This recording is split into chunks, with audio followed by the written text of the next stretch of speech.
सोचिए हमें अपने भगवान से क्या सीखने को मिलता है।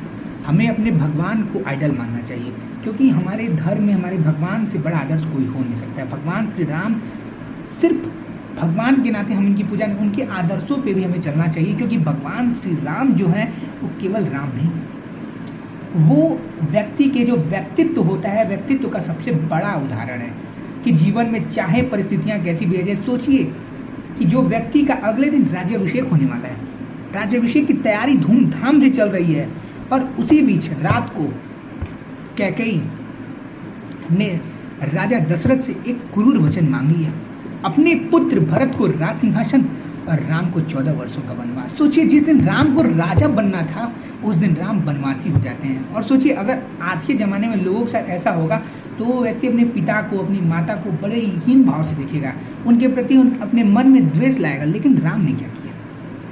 जब दशरथ रोकर राम से कहते हैं कि राम मैंने तो तुम्हारा सर्वस्व छीन लिया, तो राम क्या कितना मधुर जवाब देते हैं। भगवान श्री राम कहते हैं कि पिताजी आपने मुझसे एक छोटा सा राज्य लेकर संपूर्ण जंगल मुझे उपहार में दे दिया, मैं आपका ऋणी हूँ। सोचिए समय ने राम का राजपाट छीन लिया, सब कुछ छीन लिया, लेकिन उनके होठों की मुस्कान नहीं छीन पाया।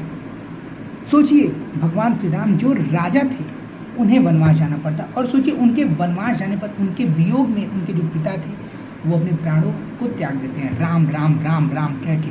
और जब भगवान से मिलने भरत जाते हैं, जब भरत जी अपने नानी घर से आते हैं और भरत जी को पता चलता है कि कहाँ है हमारे भैया, जब पता चलता है कि भैया तो आपके वनवास चले गए हैं, तो और पता चलता है कि वनवास किसके कारण हुआ है, मंथरा की वजह से हुआ है और उनकी माता की वजह से हुआ है, तो वो बहुत ही ज़्यादा दुखी होते हैं और कहते हैं कि भगवान करे ऐसी माँ किसी को ना मिले जिसने भाइयों को अलग कर दिया, जिसकी वजह से आज हमारे पिताजी नहीं हैं। तो वो पूरी तैयारी के साथ पूरे अयोध्यावासी को लेकर जाते हैं चित्रकूट में, और भगवान राम के चरणों में गिर पड़ते हैं और क्या कहते हैं कि भैया अयोध्या चलो, अपना राजपाट वापस लो। वो राम जो कभी किसी को वापस नहीं, अपने भाई को वापस लौटा देते हैं।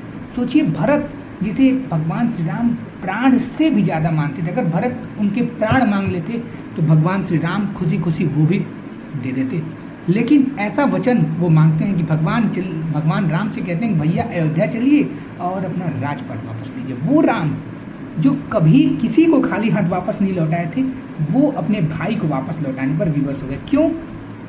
क्योंकि देखिए उनकी माता आती है, माता कैकेयी भी आती हैं और कहती हैं कि राम मैं क्षमा चाहती हूँ तुमसे, और तुम चलो और अपने राजपाट को वापस लो, वापस चलाओ। लेकिन भगवान राम ने कहा कि मैंने अपने पिता को वचन दे दिया है कि मैं 14 वर्षों तक वनवास में रहूँगा, तो अगर मैं वनवास अधूरा छोड़ दूंगा तो मेरे पिता को दिया हुआ वचन मेरा छूट जाएगा। सोचिए हमें भगवान राम से क्या सीखने को मिलता है, क्या उनके नेचर थे, क्या उनका चरित्र था। उनके चरित्र को ही अगर हम देखें तो भगवान राम जैसा आज के ज़माने में कोई नहीं हो सकता।